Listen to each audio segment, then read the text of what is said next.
I'm Aryeh Schwartz along with Rachel Galligan, and welcome to the Winsidr show where it's all about the W. The WNBA semifinals are here at last. The Chicago Sky are taking on the Connecticut Sun, while the Phoenix Mercury are taking on the Las Vegas Aces. It's time to get into it.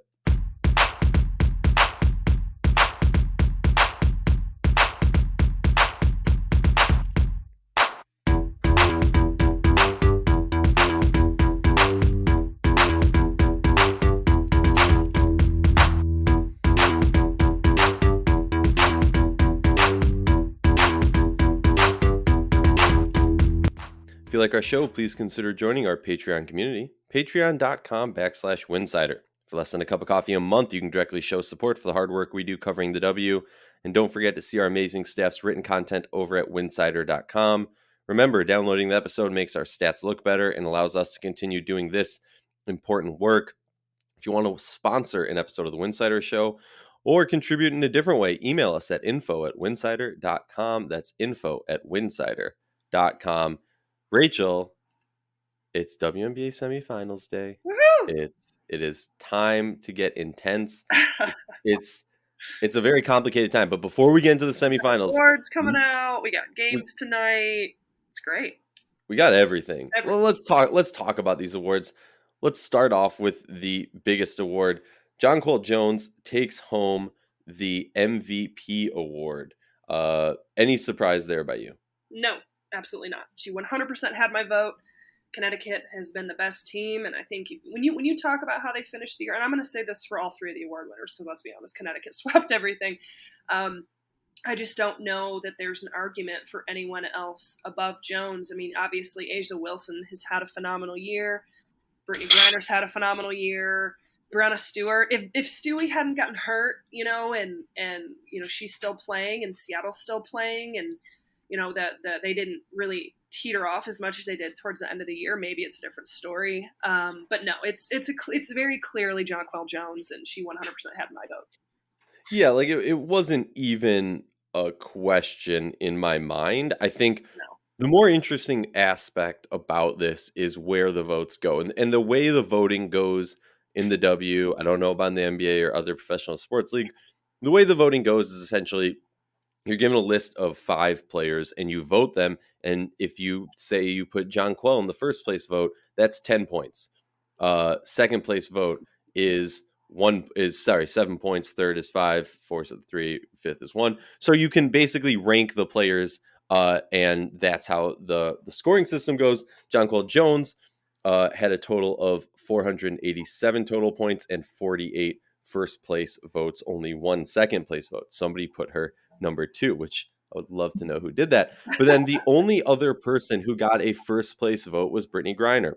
I'm not upset about that.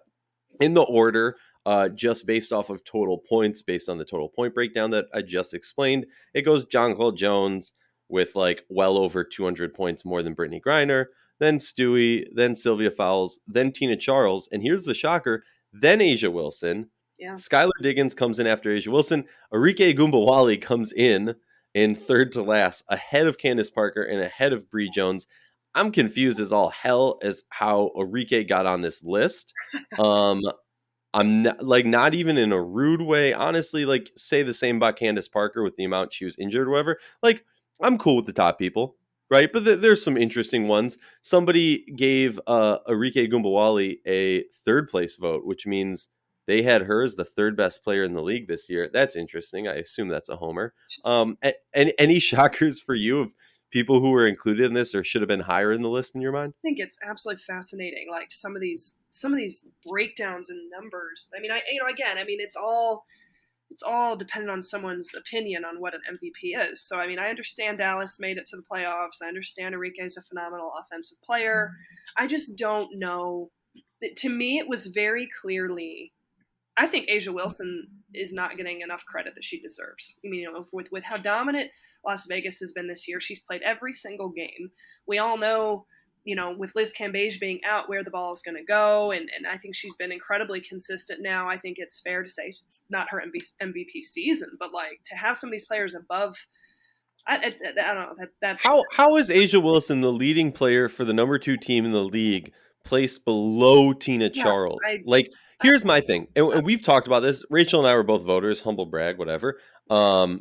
Very no. All right, one sec. We should say this for Rachel and I, and I'll speak for Rachel on this, and then Rachel will tell me that she disagrees or agrees. We are both extremely honored to be voters in this, and we take it extremely seriously. We spend a lot of time looking at, advanced stats, simple stats, eye tests, things like that, because in our opinion, these votes, these awards shape the legacy of not only the league, but these players, right? When they try and get into the Hall of Fame, it's going to be, okay, were they an MVP? Were they first team all defense, second team all defense, first team all, like these awards directly impact the legacy of not only this player, but the league. And so I honestly don't even know if there's a more important role for the media when it comes to a longevity impact on the league. No, I agree. I agree, Right. and I think that there's a big responsibility there. So I know you and I both go back and forth. We debate a lot. Like you said, a lot of the research there. I think it has to be taken seriously. But it is interesting, to see the breakdown of the numbers and the way some people view things. If we're talking about a top three, it's got to be we can't just forget about Brianna Stewart and the year that she had. We can't undermine Asia Wilson and how consistent and steady she's been with one of the most dominant teams in the league. It's almost like we just look at the Aces as just a collective unit and not how are they as good as they are. And I think Brittany Griner deserves to be in the conversation, especially with the dominant play of the second half and really as a whole the entire year. Tina Charles, obviously MVP offensive numbers. Can't deny that there was a very depleted Washington roster, but I think it's so much more than just how many points are we putting up? How many areas how are you affecting the game on both ends of the court? I think there's some defensive question marks there. When you look at Just team success. Like I'm not sitting here saying Simone Augustus should have been the MVP her rookie year because she scored them so many points. Like, you know what I mean? Yeah.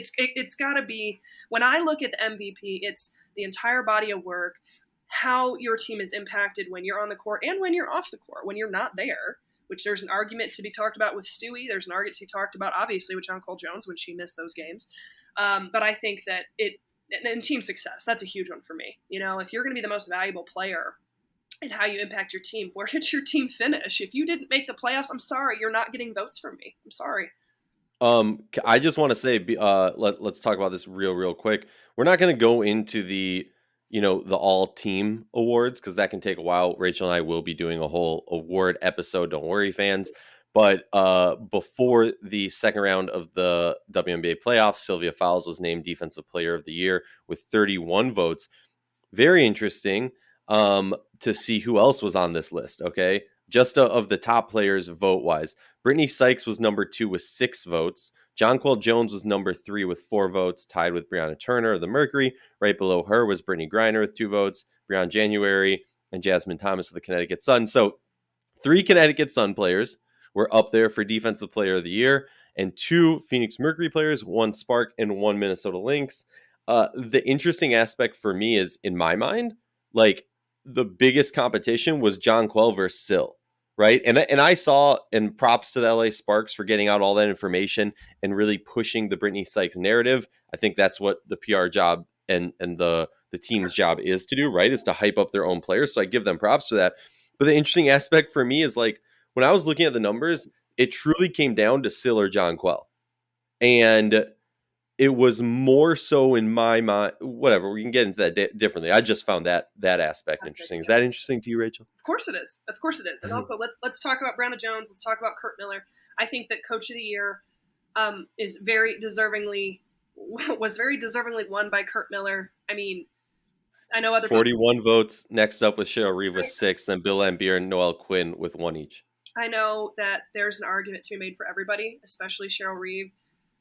It's just not even close in my eyes. It's not. I don't know what. I don't know. I need to know more of the logic because, Kurt Miller has built this into a championship contention franchise finished the season on a 14-game win streak, double bye, number one in the league. I mean, what else does the man have to do to get the So recognition? here's let me do our classic show Yeah, devil's because you advocate. were one of them, and I was like, Aryeh, I, come on, man. now wait. I don't know if I said this. I don't know if it's taboo. If I'll be like kicked out of voting again if I say who I voted for. I did vote for Kurt Miller. This was my thing. Was when you look at and the reason I came to Kurt Miller was after our discussion, after our debate, Rachel. Now, first of all, I just want to say this. An argument cannot be made for everyone. There's no way, I'm sorry, whoever voted for Noel Quinn, I know you're probably based in Seattle. Like, Noel Quinn, she starts halfway through the season, starts off with like a couple good game win streak, and then just the rest of the season was a complete disaster tank. So I understand you got your vote in at a certain point, but even at that point, when the deadline for the voting was, it was clear she should not be in the discussion for coach of the year. And honestly, I would argue even that if you only coach half a season with a team that played better the first half of the season, there's whatever. What my thing with Kurt Miller was, while I do agree that he did an amazing job coaching, when I look at this team, like I was more impressed with what he was able to do coaching wise last year with having to turn Bree Jones into the position that we've seen her now. They replaced Alyssa Thomas, a player who probably should be in MVP discussions, with Jonquel Jones, a player who won MVP, and we all knew was going to be in MVP discussions if she played last year or this year.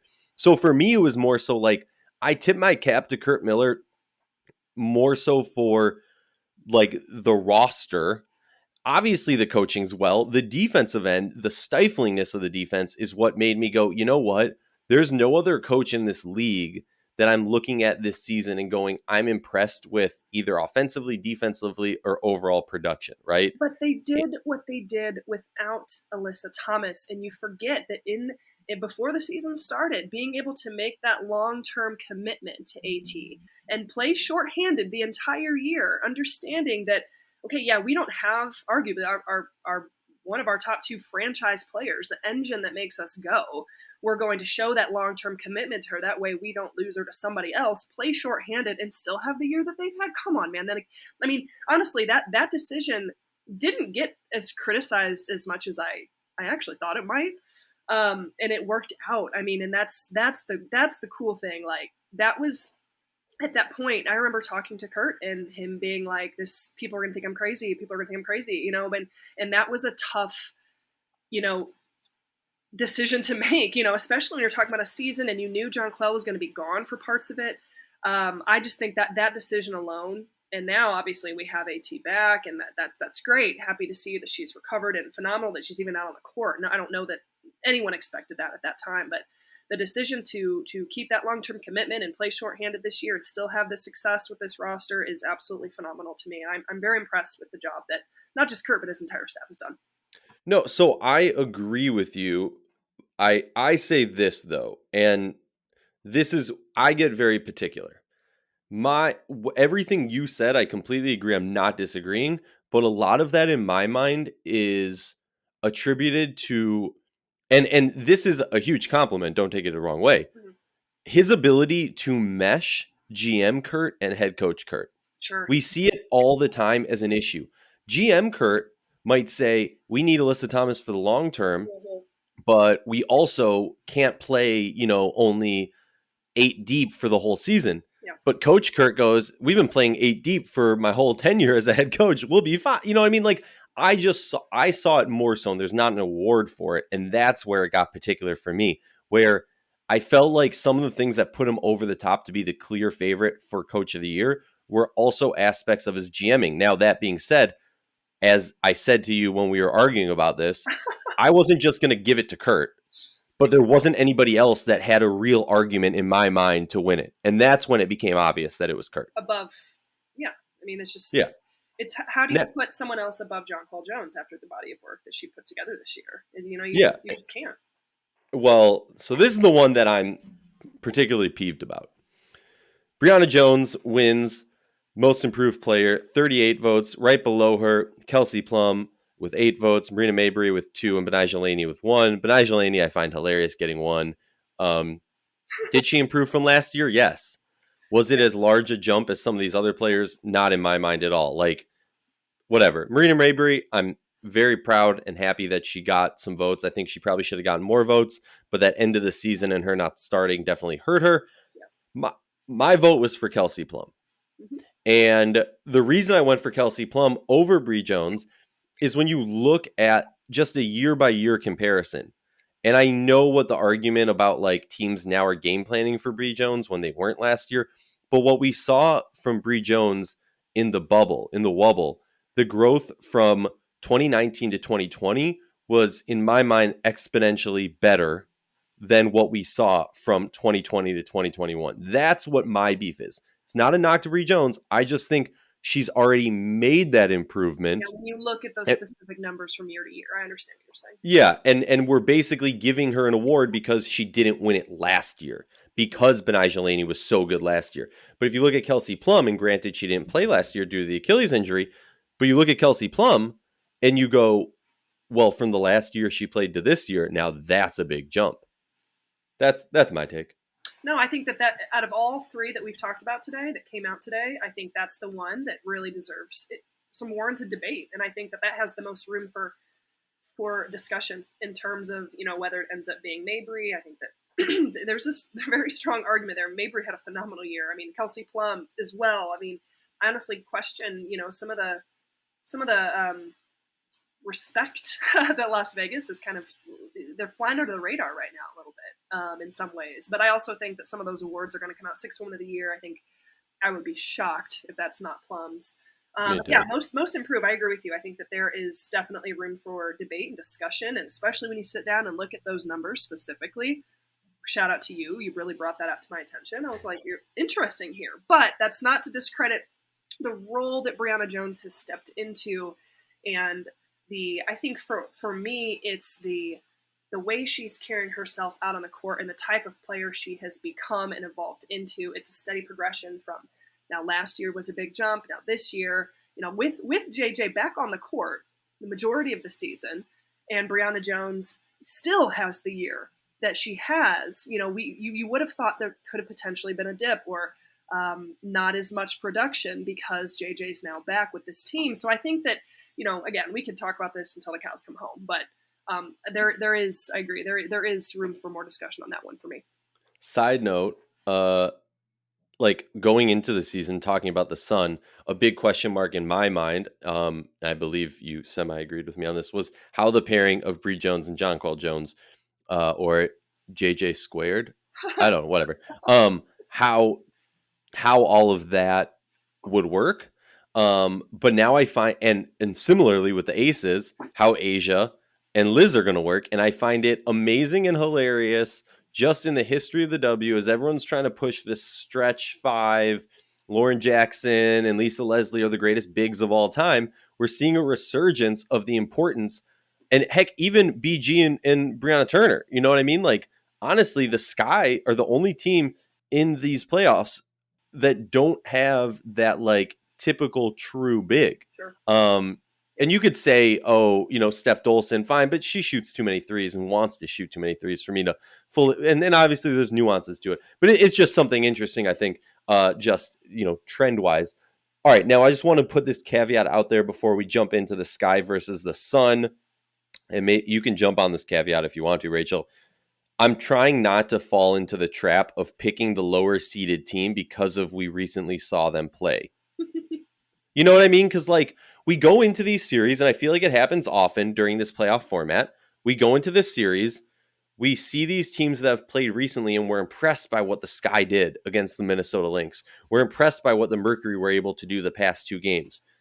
But we almost forget, because it's been, like 2 weeks now since we've seen the Connecticut Sun play, since we've seen the Las Vegas Aces play. Mm-hmm. So I'm really trying to take a step back and not give in to that, because this is a series. This isn't do or die. Sure. Let's talk about the Chicago Sky and the Connecticut Sun. What are the importance? What are the keys in the elite basketball mind of Rachel Galligan?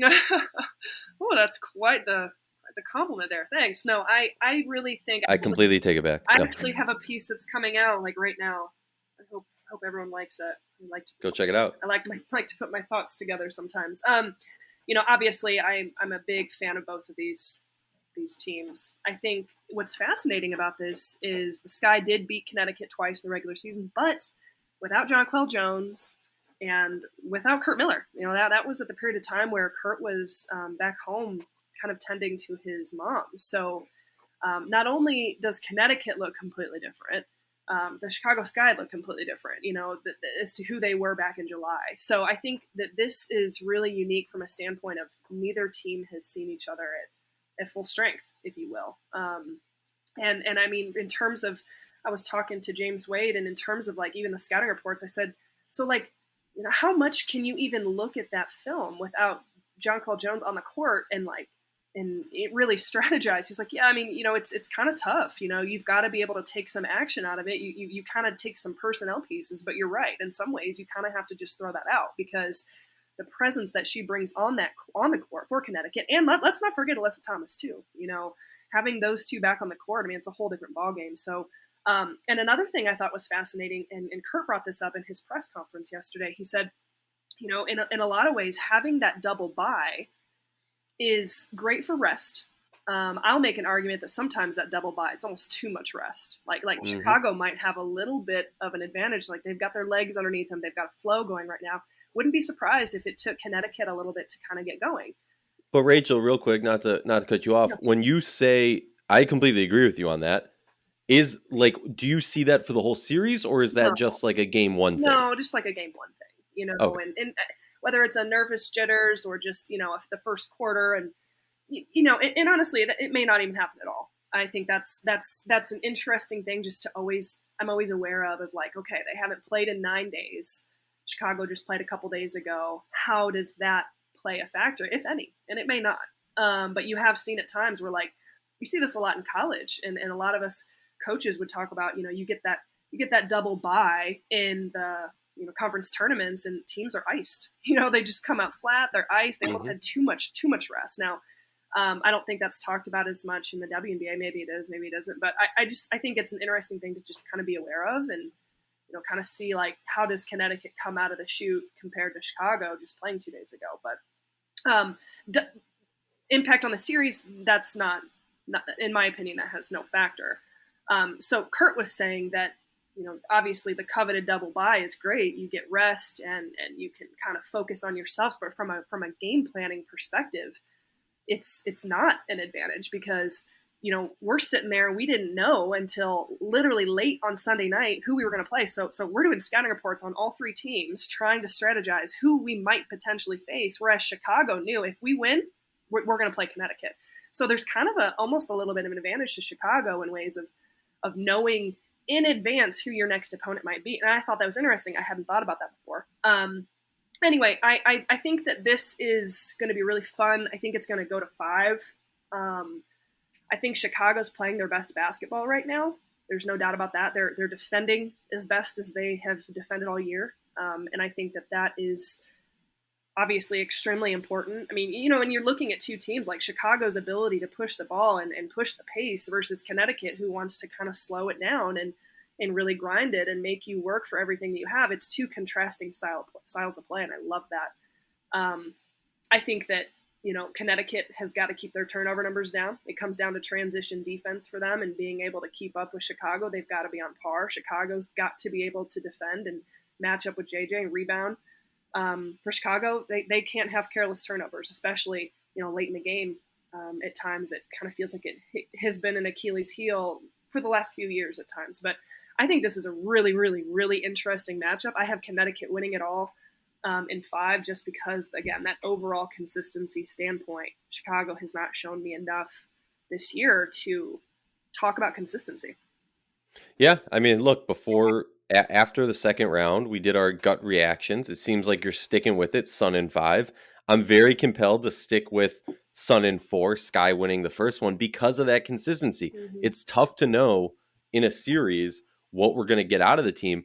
I have the utmost confidence in both coaches. I have the utmost confidence in both teams because you have that veteran presence in Chicago, but can Chicago keep that calm that we saw in round 2, right? Like, we haven't truly seen this Chicago team in this situation. We haven't seen them in the semi since 2016, right? Like, I want to see from this team, okay, we're going to put a complete series of multiple games together.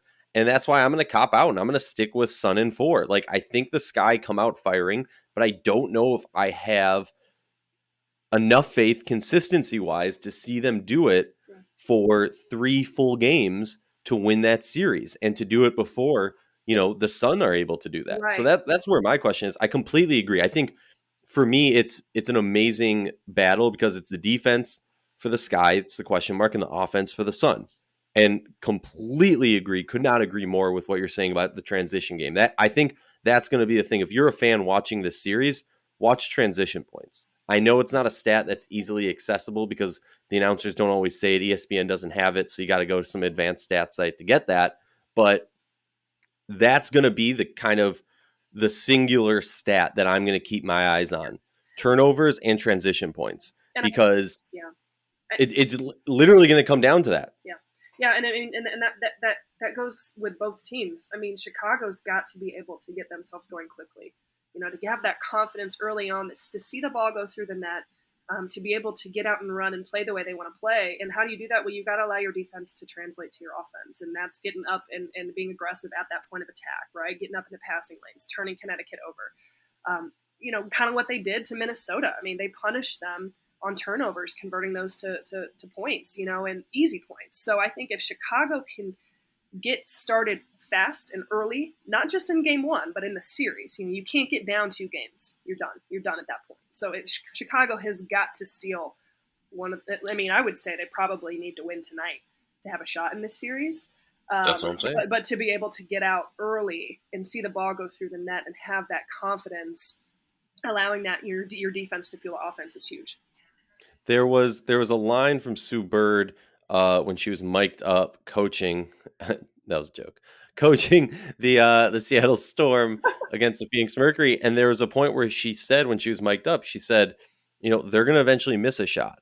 Yeah. We got to just keep going, and it's almost like running a race, right? Just eyes forward, keep sticking with the game plan, doing what you're doing. You can't.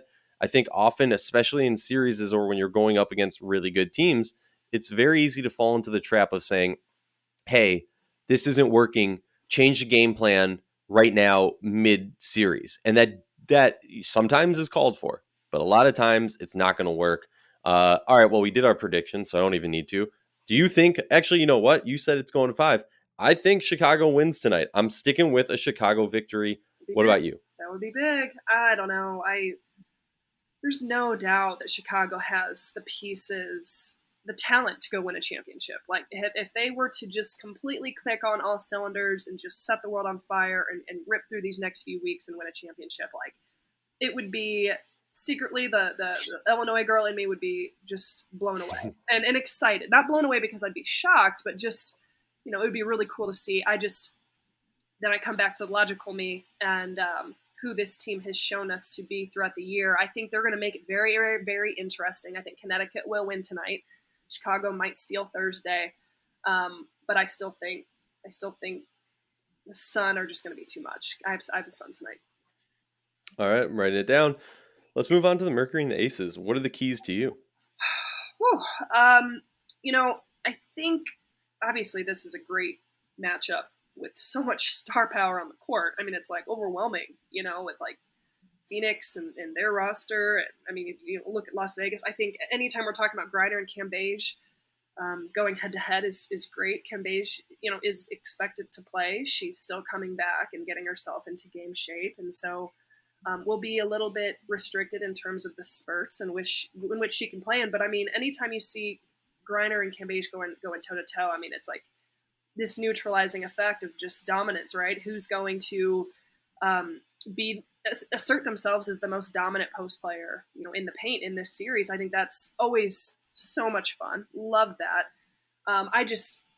When push comes to shove, it's really interesting. You look back at the 3 matchups so far this year. I think that they've actually been closer than I would have expected.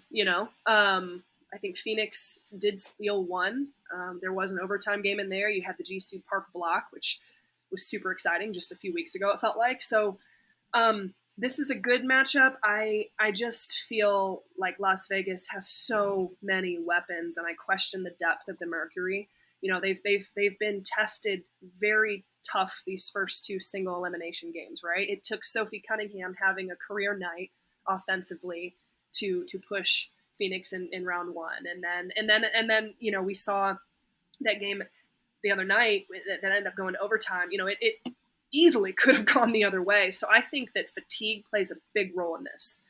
Las Vegas has a really big advantage being rested and with the depth that they have. Right now, I look at Mercury, they looked a little bit gassed in that second game, and I feel like Las Vegas has got to be sitting here thinking like we've just got to wear them down more than they already are. I just don't know if Phoenix has what it takes to sustain that. What they need to do offensively and finding someone that third scorer outside of Skylar Diggins Smith and Griner to be able to win three in a series.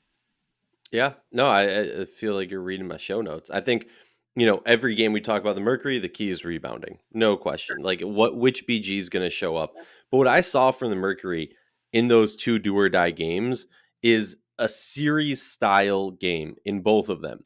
Players stepped up and embraced it and took it in stride. And the way we saw, similar to Chicago, when there was bumps in the road, they stayed cool, calm, and collective, even when Diana Taurasi was not in the game and maybe not even suited. And that's something that, we can talk about the DT effect, whatever. One of the things that she has an effect on, and we saw in the second game against Seattle, was when she's out there, even if she's not making shots, she's finding ways to be impactful.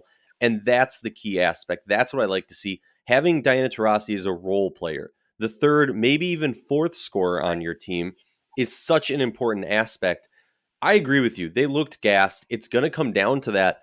But honestly, I think a lot of it's going to come down to kind of just, the Aces mindset, right? The Aces have Liz and Asia. It's going to be an amazing battle of Bree Turner and BG going up against those two. I look at this and I kind of go, okay, whichever, double team of the bigs is going to win the battle is going to be the defining feature for this series. Because while I agree with you, the Mercury look gassed. They're going to need an extra score. They're going to need someone else to step up. BG is that player. And I mean that in the sense of she's that type of player who can essentially make up for not having a third scorer. If BG is going to play the level that we've seen recently, the level that, we have all wanted to see from her throughout her whole career, I think this is the type of thing where we're going to see defensively it have an impact on Liz and Asia. And that's where I think it's going to go, where I start to question, could this actually happen? Could it happen? The big question for me, Sorry, yeah. sorry. Go ahead. I don't. Well, I'll interrupt you. This is where I think Las Vegas has the advantage with the way Kelsey Plum is playing, with what Jackie Young can do from 15 to 17 feet. We haven't even talked about Chelsea Gray and her level of experience. No, she's going to make a crazy shot. Right. So I just across the board, the weapons that Las Vegas has going up against maybe Diana Taurasi at 60%, a Griner who's playing phenomenal, a Skylar Diggins Smith who's playing really well. But beyond that, I don't know how they match up. Las Vegas, it could be Kelsey Plum's night one night. It could be Asia Wilson's night. Jackie Young might go off. Hamby's going to come in. The depth of Las Vegas is overwhelming. And I think that they're shooting the ball so well from the perimeter. I don't know if Phoenix in a series is going to be able to knock down enough perimeter shots to open up space for Griner to work. Vegas can do that a lot more, being able to play both complement each other, right? If you're dominating inside, it opens up people on the perimeter. If you're knocking down shots on the perimeter, it opens up areas for Wilson and Cambage to work in. I just think Las Vegas has way too many weapons being able to knock down shots and people who can score it. It just comes down to that for me. No, I agree with you. I'll say this though, it's probably a slight amount of recency bias and then a slight amount of I just personally have not been impressed by the Aces this season. Like there was never a point where I was looking at the Aces going, wow, this is a team that I fear if I'm a coach. Wow. Like, yes, I agree with all the depth. Going into the season, we all said it. It's a disappointment for this team if they're not in the finals. Honestly, heck, even not winning the finals has got to be a disappointment for this team. Obviously, losing Angel McCautry for the season is a big impact. But hey, maybe she pulls Alyssa Thomas and shows up for the finals if they make it. But yeah, I agree with you. I think like logically it all makes sense, but there's something in my gut that just can't allow me to be rooting for the not rooting, but like expecting the Aces. Yeah, I understand that. I understand I also think this is the most talented Aces team. That it's been a steady progression the last few years, and they're now at a point where we're in the semifinals. And for me, it's championship or bust after making it to the finals last year. Anything other than totally. championship is a letdown, and I have high expectations of this team for a reason. Now, I don't know that they've played their best basketball. It's very possible that they do right here in the playoffs. Well, that's what we need to see. And again, it comes down to the fatigue. I mean, we talked about this in our reaction episode to the do or die second round of, in my opinion, and I know it's counterintuitive because in that same episode, I said I picked the Mercury in 4 and Rachel, you picked the Aces in 5. I think if it goes to 5, the Aces win because of the exhaustion. But yeah. I will say, I think this is the round where we really start to see those teams, the lower seeded teams that had to play those do or dies in a short period of time, are going to be gassed, like you said. And for me, it just kind of comes down to, can you struggle through it? And that's why I liked what I saw from the Mercury this last game, where they looked gassed, they looked exhausted, they looked beat, but they just kept chugging forward. And that's what you need in a series. Now, very well, the argument against me is to say, well, if they were looking at the past game, think what they're going to look this game. I don't have a response to that, but yeah, let's do this, Rachel. New prediction. Now that we've got some time to look at it, are you sticking with Aces in 5? And who wins tonight? Aces in 4, and I have Aces winning tonight. They better win, right? Aces in 4 and win first game. I'm going Mercury. I'm going to stick with Mercury in 4 just because I think it's a hot take, and the gambler in me is like, hot take, bigger payout. So I'm going to go Aces in 4. Oh, you just said Mercury in 4. Which one is Sorry. Well, I was reading what I typed for you. Mercury in 4, and they win tonight. Okay. I like it. All right, Rachel. Well, thank you so much. Let me remind our listeners, Winsidr is your one-stop shop for all your WNBA news and conversation. We can't do it without your help. Become a subscriber at patreon.com/Winsidr. For just a few dollars a month, you can help grow the game. The WNBA season playoffs, the regular season's done, but the playoffs are coming to an end soon. But that does not mean that our coverage is over. You know, during the offseason, Rachel and I will be doing podcasts, discussing free agency moves, discussing what teams need to do to get out of the lottery, so on and so forth. Make sure to tune in. Our coverage does not stop when the last buzzer sounds.